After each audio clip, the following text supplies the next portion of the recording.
Mi nombre es Refugio Castañeda. Tengo 41 años y llevo casi 2 décadas manejando tráiler, cruzando esta república de punta a punta con todo tipo de cargas.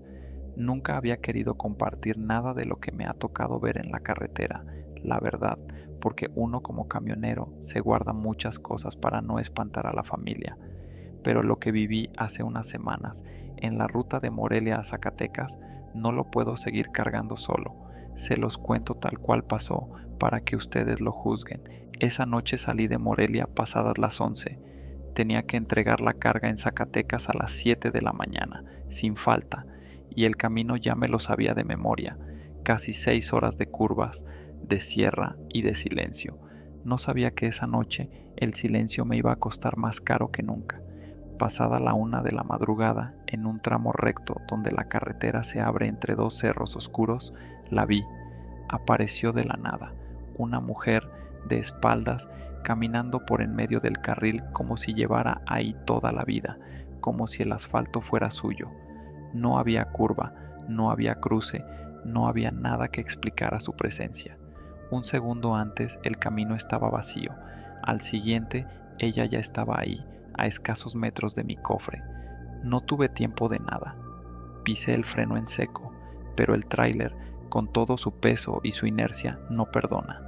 Sentí el golpe seco en la defensa delantera, ese sonido sordo y hueco que se me clavó en el pecho como un clavo oxidado. Y luego, lo peor, sentí como las llantas, tanto las del tráiler como las de la caja que traía arrastrando, pasaban sobre algo. Un bache que no era bache, un bulto que cedía bajo el peso del acero.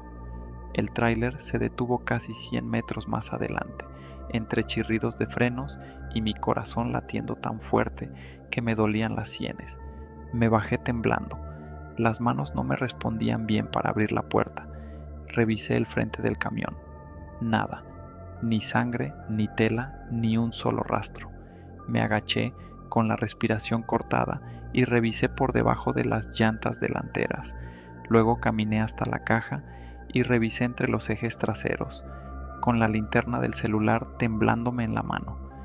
Nada, no había nadie, no había cuerpo, no había ropa, no había ni una gota de sangre en el asfalto. Me quedé ahí parado, en medio de la nada, con el motor todavía encendido y las luces intermitentes parpadeando sobre la carretera vacía. Me llevé las manos a la cara y me di unas palmadas leves, como para comprobar que seguía despierto, que no estaba soñando. No puede ser, me escuché susurrar. Yo la sentí bajo las llantas. Me volví a subir al tráiler porque no me quedaba de otra, pero algo había cambiado. El frío. Eso fue lo primero que noté y lo que más me inquietó. Hacía un frío que no correspondía a la temporada. Un frío húmedo y pegajoso que se me metía por el cuello de la chamarra a pesar de traer la calefacción encendida. Mi propio aliento se condensaba dentro de la cabina, como si estuviera parado frente a un refrigerador abierto. Encendí el tráiler y arranqué de nuevo, con el estómago revuelto y un sudor frío corriéndome por la espalda. Miré el retrovisor una y otra vez, esperando ver algo, unas luces, otro camión, cualquier cosa, pero la carretera estaba completamente sola. Ni un solo par de faros en el horizonte, ni delante ni detrás, como si esa noche, en ese tramo exacto de la sierra, el mundo entero se hubiera vaciado y solo quedáramos yo y mi carga. Tenía la sensación clara, insistente, imposible de ignorar, de que algo me observaba desde afuera. No veía nada entre la oscuridad de los árboles, pero se me enchinaba la piel de los brazos cada vez que pasaba junto a una curva cerrada, cada vez que la luz de los faros iluminaba el monte y por una fracción de segundo creía distinguir una silueta entre las rocas, algo que desaparecía apenas parpadeaba. Y entonces, minutos después, empezaron los golpes. Venían de la caja, golpes secos, insistentes, como nudillos o algo parecido a nudillos, tocando desde adentro contra el metal. Se me heló la sangre, porque yo mismo había supervisado la carga esa tarde en Morelia. Yo sabía exactamente lo que llevaba ahí atrás, y no era nada, absolutamente nada, que pudiera moverse por sí solo, Me persigné con la mano derecha, sin soltar el volante con la izquierda, y empecé a rezar en voz baja, con la voz quebrada. Dios te salve María, llena eres de gracia. Los golpes no cesaron, al contrario, parecían responder a mi voz, volviéndose más fuertes cada vez que yo elevaba el tono de la oración. No podía cerrar los ojos, aunque el miedo me pedía a gritos que lo hiciera. Llevaba un tráiler de 30 toneladas por una carretera de curvas, y cerrar los ojos era una sentencia de muerte tan real como lo que fuera que llevaba atrás. Así que seguí rezando, cada vez más fuerte, mientras los golpes en la caja se intensificaban, un ritmo desesperado, casi furioso, como si algo quisiera arrancar el metal desde dentro. Miraba el retrovisor con una frecuencia enfermiza, buscando algo, cualquier cosa, en la oscuridad detrás del remolque. No veía nada, pero eso no significaba que no hubiera nada. Y entonces lo sentí. Un peso, unos brazos, o algo que se sentía como brazos, rodeándome desde atrás del asiento, apretándose contra mi pecho y mis hombros con una fuerza fría y húmeda, como si alguien me abrazara desde el asiento vacío detrás de mí. El volante se volvió pesado, casi imposible de sostener, como si una fuerza invisible tirara de mis brazos hacia los lados, empujando el tráiler hacia la cuneta. Grité mi oración, ya no en un susurro, sino a todo pulmón, con la voz rota y las lágrimas corriéndome por la cara. Bendita tú eres entre todas las mujeres, y bendito es el fruto de tu vientre, Jesús. Y algo se dio. El abrazo helado empezó a soltarse, poco a poco, como una presión que se retira a regañadientes.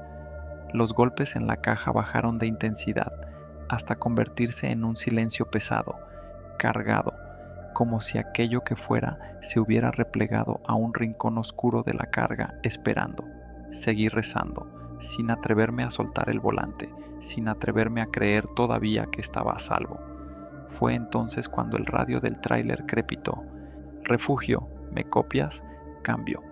Era Donato, un compañero de la misma línea con quien coincido a veces en la ruta.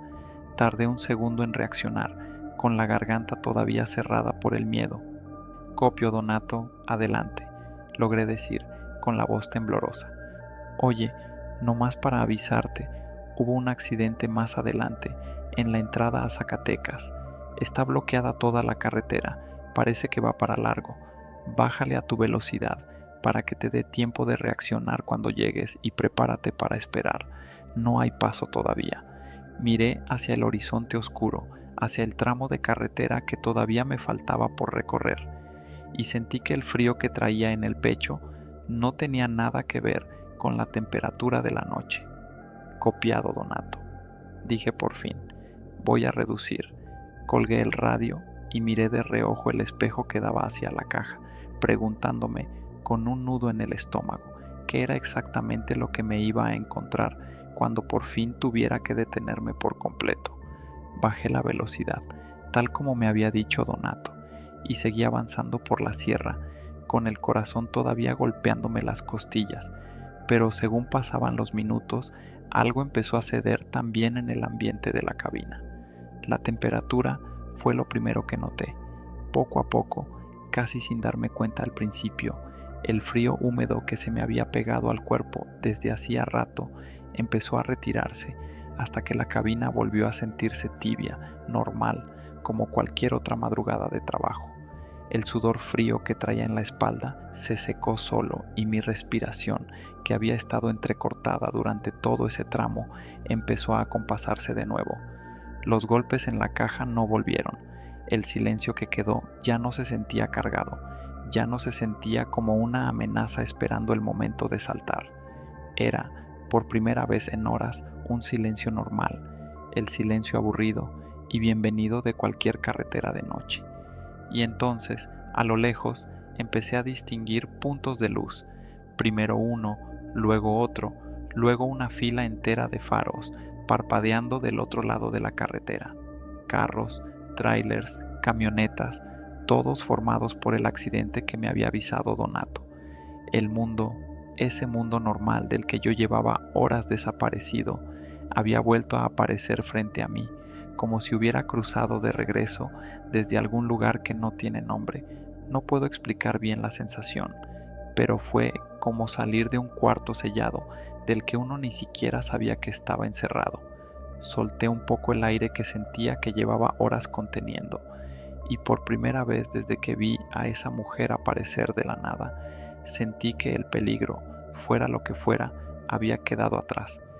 Llegué al punto del accidente casi una hora después, y ahí estaba Donato, parado junto a su propio tráiler, esperando igual que los demás a que abrieran el paso.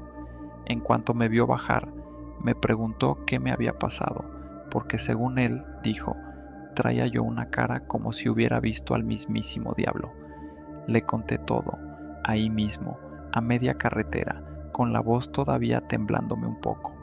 Le conté de la mujer que apareció de la nada, del golpe, de que no encontré nada al revisar, del frío, de los golpes en la caja, del abrazo helado que sentí sobre los hombros.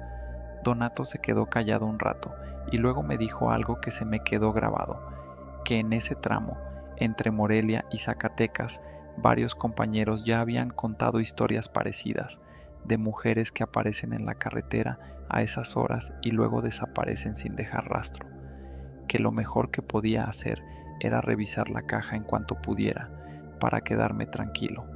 El problema era que la caja venía con candado desde que salí de la empresa en Morelia, y yo no traía la llave conmigo. Esa la tenía únicamente el encargado de logística, para evitar que se abriera antes de tiempo en el trayecto. Así que ahí, a la orilla de la carretera, con Donato a mi lado, lo único que pude hacer fue mirar la caja cerrada, tocar el candado con la mano y preguntarme qué era exactamente lo que había estado tocando desde adentro durante todo ese tramo. Cuando por fin abrieron el paso y llegué a Zacatecas, entregué la carga a la hora acordada y en cuanto el encargado de la bodega abrió el candado, me quedé parado ahí sin atreverme casi a respirar, esperando ver algo, lo que fuera, que explicara lo que había vivido. Pero adentro solo estaba la carga tal cual la había recibido en Morelia. Nada fuera de lugar, nada roto, ni un solo rastro de que algo se hubiera movido ahí dentro en toda la noche. Y hasta la fecha, no sé qué fue lo que golpeó esa caja durante casi una hora en medio de la sierra, ni quién era esa mujer que apareció de la nada en mitad del camino. Lo único que sé es que desde esa noche, cada vez que me toca cruzar ese tramo después de la medianoche, llevo un rosario colgado del espejo y no dejo de rezar hasta que veo las primeras luces de otros carros del otro lado de la carretera.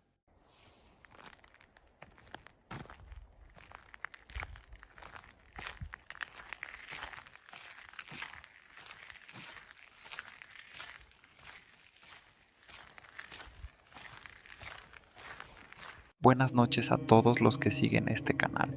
Me llamo Adrián y llevo más de 30 años como trailero, y que esto que les voy a contar me pasó hace ya casi 20 años, cuando la inseguridad en las carreteras de este país no era ni la mitad de lo que es ahora.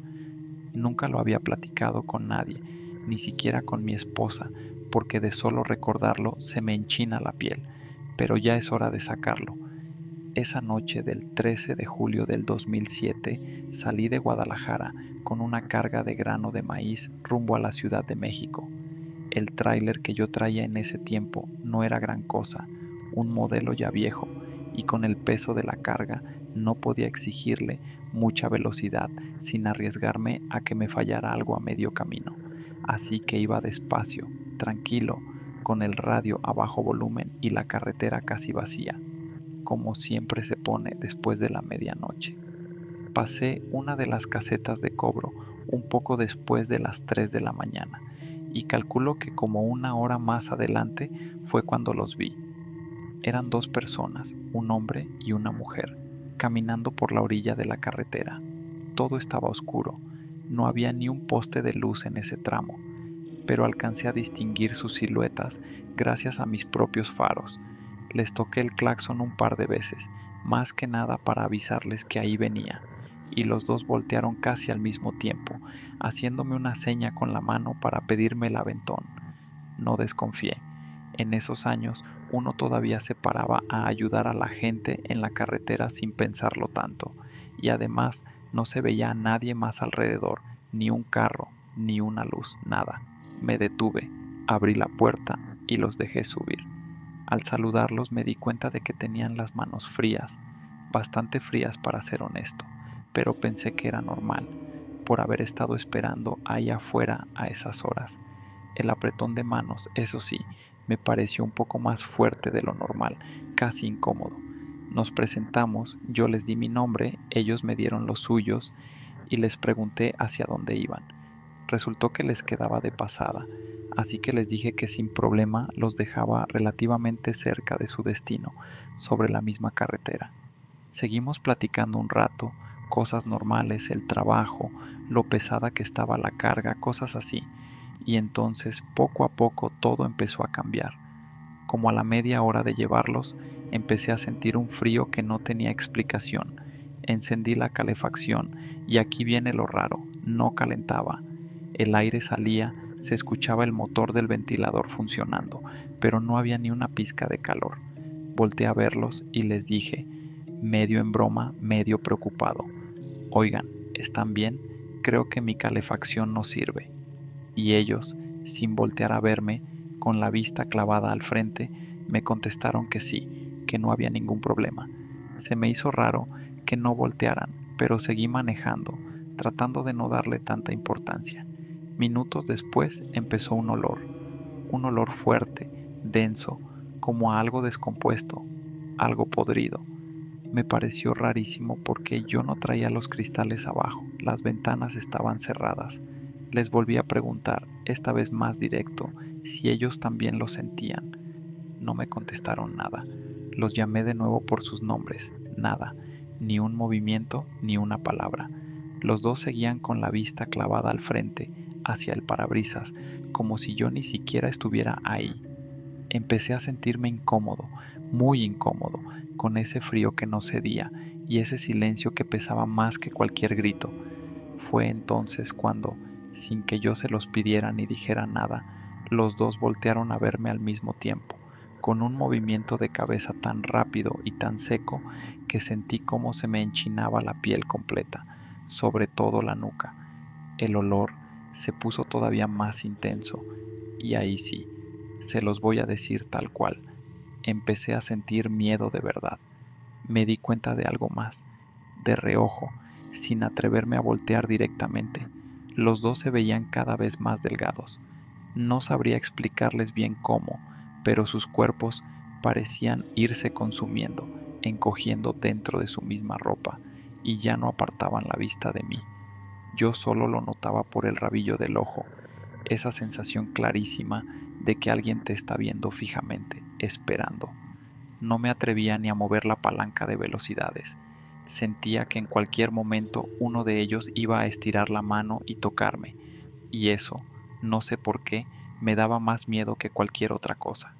Iba con las manos completamente tensas sobre el volante, sudando, rezando por dentro, contando los minutos que se sentían eternos.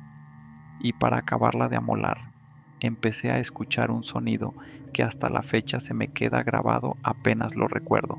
Los dos, al mismo tiempo, hacían tronar sus dientes. No hablaban, no decían nada, pero sus mandíbulas se abrían y se cerraban solas, chocando diente con diente, como cuando uno muerde al aire sin tener nada enfrente. Ese clac, clac, clac seco, constante, casi al mismo ritmo entre los dos, se me metió en la cabeza y me puso todavía más nervioso, si es que eso era posible. Sentía que con cada chasquido se me iba acabando el poco valor que me quedaba. Y entonces los vi bien. Por el rabillo del ojo ya no pude evitarlo. Donde antes había rostros, ahora solo había hueso. Calaveras completas, sin piel, con las cuencas de los ojos vacías. Y aún así, aún sin ojos, yo sentía, con una certeza que no puedo explicar, que me seguían viendo fijamente, como esperando el momento exacto en que yo volteara por completo para reaccionar de algún modo. No volteé, no me atreví. Pasados como 30 minutos de ese infierno, para mí fueron horas, se los juro, hablaron. Su voz ya no era la misma de cuando se subieron. sonaba distinta, más profunda, más hueca, como si viniera de muy adentro. Me pidieron, con mucha calma, que por favor detuviera el tráiler más adelante, que ahí se bajaban. No había luces en ese punto, no había nada, solo oscuridad a los dos lados de la carretera. Sin voltear a verlos, les dije que sí, que iba a bajar la velocidad. Yo estaba muerto de miedo, con el corazón golpeándome tan fuerte que sentía que en cualquier momento me iba a dar un infarto ahí mismo, al volante. Frené el tráiler despacio y las dos figuras empezaron a bajarse. Por el rabillo del ojo alcancé a ver una mano huesuda abriendo la puerta. Mientras bajaban, ninguno de los dos dejó de verme ni un solo segundo. Sentía esa mirada clavada en mí, aunque ya no tuvieran ojos. Escuché cómo se cerró la puerta del tráiler y entonces ya afuera me dijeron, gracias. Yo, casi por instinto, sin pensarlo, les contesté, no es nada, y arranqué de nuevo, con las manos temblando sobre el volante. Cuando por fin me atreví a voltear hacia el asiento, ya no había nadie. Miré el retrovisor y ahí, en medio de la oscuridad, alcancé a distinguir esas dos figuras, quietas en mitad de la nada, diciéndome adiós con la mano. El olor a putrefacción empezó a desaparecer casi de inmediato, como si se hubiera ido con ellos. Pero el frío se quedó todavía como una hora más, y lo más espantoso, en los asientos donde habían ido sentados, se seguía notando la marca de un peso, como si alguien siguiera ahí, invisible, hasta que por fin llegué a la siguiente caseta. Ahí fue cuando todos esos síntomas, el frío, el peso en los asientos, el eco de aquel olor, por fin desaparecieron por completo. La persona que me cobró la caseta me preguntó si estaba bien, porque según ella yo iba pálido como un muerto. Le dije que sí, que no pasaba nada, porque de verdad no tenía ganas de revivir el momento ahí parado, a medianoche, frente a un desconocido. Seguí mi camino hasta llegar a mi destino en la Ciudad de México, y desde ese día, sin importar la situación, sin importar si llueve, si hace frío, si veo a alguien pidiendo aventón en mitad de la nada, ya nunca más me detengo a recoger a nadie en la carretera. Esta es la primera vez en casi 20 años que cuento esta historia completa, y ojalá, con solo contarla, por fin pueda dejar de cargarla yo solo.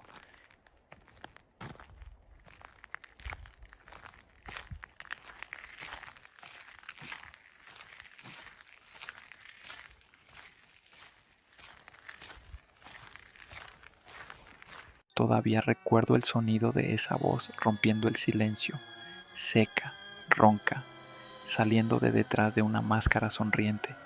Adiós, nada más. Y detrás de esas 50 figuras inmóviles entre los árboles ardía una fogata tan grande que parecía querer quemar el bosque entero. Mi nombre es Herminio Bautista, tengo 46 años y llevo 22 de ellos manejando tráiler por todas las carreteras de este país. He visto de todo, accidentes, asaltos, tormentas que tumban árboles enteros sobre el camino, pero nunca, en todos estos años, había sentido un miedo tan helado, tan silencioso, como el que viví hace tiempo, cruzando la zona de Cumbres y Maltrata, en la carretera Puebla-Veracruz. Ahí, entre la niebla espesa que sube desde la sierra y las curvas que se pierden entre los pinos, muchos compañeros cuentan que han visto y escuchado cosas que no tienen explicación. Yo también tengo la mía y hasta hoy nunca la había contado completa, ni siquiera a mi familia. Iba de bajada, rumbo a Veracruz, con una carga que tenía que entregar antes de que amaneciera. Ya era noche cerrada, y la niebla de esa zona, como siempre, empezó a tragarse el camino poco a poco, obligándome a bajar la velocidad casi hasta el paso de una persona caminando. Fue en una de esas rectas cortas entre dos curvas cerradas cuando los vi. Al principio pensé que era un accidente, gente parada esperando ayuda, pero entre más se aclaraba mi vista con la luz de los faros, más se me revolvía el estómago. Eran decenas de personas, calculo que unas 50, todas vestidas de traje negro, formadas justo en la orilla de la carretera, del lado derecho, pegadas casi al monte. Ninguna estaba en los carriles, ninguna se movía, y todas traían máscaras, máscaras de políticos, de esas que uno ve en carnavales o en marchas, rostros exagerados y sonrientes de gente que uno reconoce de la televisión, pero puestas sobre cuerpos completamente rígidos, parados en fila junto al monte, como maniquíes esperando una orden que nunca llegaba. Reduje todavía más la velocidad, con un miedo que se me subió por la garganta como bilis, porque me aterraba que alguno de pronto decidiera atravesarse frente al tráiler, o peor, que decidieran caminar hacia mí. Pero ninguno se movió ni un centímetro mientras yo me acercaba, y eso, de algún modo, era más espantoso que si lo hubieran hecho. Fue entonces cuando alcancé a ver, entre el grupo, que no estaban solos ahí parados sin razón, llevaban a alguien, una persona maniatada, con las manos amarradas al frente con lo que parecía cinta o alambre, sostenida entre varios de ellos, colgando casi por completo de los brazos que la sujetaban, con la cabeza caída hacia el pecho, sin moverse. Apenas alcancé a distinguirlo, varios del grupo reaccionaron al mismo tiempo, con un movimiento seco y coordinado, como si obedecieran una sola voluntad, cerrando filas para taparlo de mi vista. Y ahí se quedaron, inmóviles otra vez, con las máscaras clavadas en dirección al camino, esperando a que mi tráiler terminara de pasar.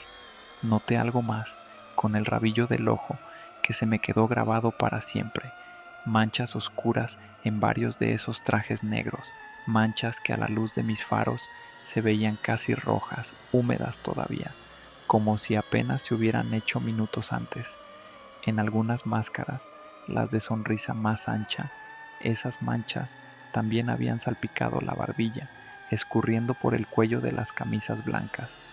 Y más allá, entre los árboles, a la distancia, el resplandor anaranjado de esa fogata enorme, mucho más grande de lo que cualquier fogata debería ser, con chispas subiendo hacia la niebla como si quisieran quemar hasta el cielo, y un olor que me llegó incluso con las ventanas cerradas, a humo mezclado con algo más, algo que no sé describirlo correctamente, pero detectaba un olor dulce y espeso que no quise ni imaginarme qué era. No aceleré, no me atreví, porque temía que cualquier movimiento brusco de mi parte les diera una razón para reaccionar. Así que seguí avanzando despacio, con las manos sudando sobre el volante y el corazón latiéndome tan fuerte que lo sentía hasta en los oídos, mirando de reojo esa fila de máscaras sonrientes que no despegaban la vista de mi camión mientras yo pasaba frente a ellos, uno por uno, como si estuviera desfilando frente a un tribunal silencioso que ya había dictado su sentencia sobre alguien más. En todo ese tiempo, ninguno dijo una sola palabra. El único sonido que salió de ese grupo, cuando ya estaba casi a la altura del último de ellos, fue esa voz seca y ronca, casi hueca, que dijo solamente «Adiós». Nadie más habló, ni antes ni después, solo esas dos palabras sueltas en medio de la niebla mientras yo aceleraba poco a poco, sin voltear a verlos directamente, sintiendo que si lo hacía, alguno de ellos por fin decidiría moverse. Miré por el retrovisor apenas unos segundos después, ya con algo más de distancia, y todavía alcancé a ver esa fila de trajes negros parada exactamente en el mismo lugar, iluminados apenas por el resplandor de la fogata, detrás de los árboles, con la persona maniatada todavía colgando entre sus brazos. Ni uno solo se había movido de su sitio. Seguí manejando el resto del trayecto con las luces del tablero reflejándose en mis manos temblorosas, sin atreverme a usar el radio, sin atreverme casi ni a respirar fuerte, hasta que por fin empezaron a aparecer las luces de las primeras casas antes de llegar a Orizaba. Nunca supe quién era esa persona maniatada. Busqué noticias en internet y no encontré nada. Tampoco supe qué pasó después de que mi tráiler se perdió entre la niebla. Y la verdad, hasta la fecha, prefiero no imaginármelo. Lo único que sé es que jamás, en todos mis años en la carretera, había sentido un miedo tan quieto, tan silencioso, como el de esas 50 máscaras sonrientes viéndome pasar sin decir una palabra. Desde esa noche, cada vez que me toca cruzar esa zona de noche, ya no bajo la velocidad por ningún motivo si veo gente parada a la orilla del camino, por más inocente que se vea la escena. Sigo derecho, con las luces altas encendidas y el seguro puesto en las puertas, y no volteo a ver una segunda vez. Y a ustedes que nos siguen, si les ha tocado ver algo parecido en la zona de Cumbres y Maltrata o en cualquier otro tramo de carretera en este país, no duden en dejarlo en los comentarios. Y con estos relatos de carretera terminamos nuestro episodio de hoy. Solo quiero recordarles que si el contenido es de su agrado, se suscriban al canal. Esto nos ayuda a seguir llegando a más personas que como ustedes les encanta el terror para antes de dormir. Esto es Coordenada del Terror, donde la verdad es mucho más aterradora que la ficción. Buenas noches.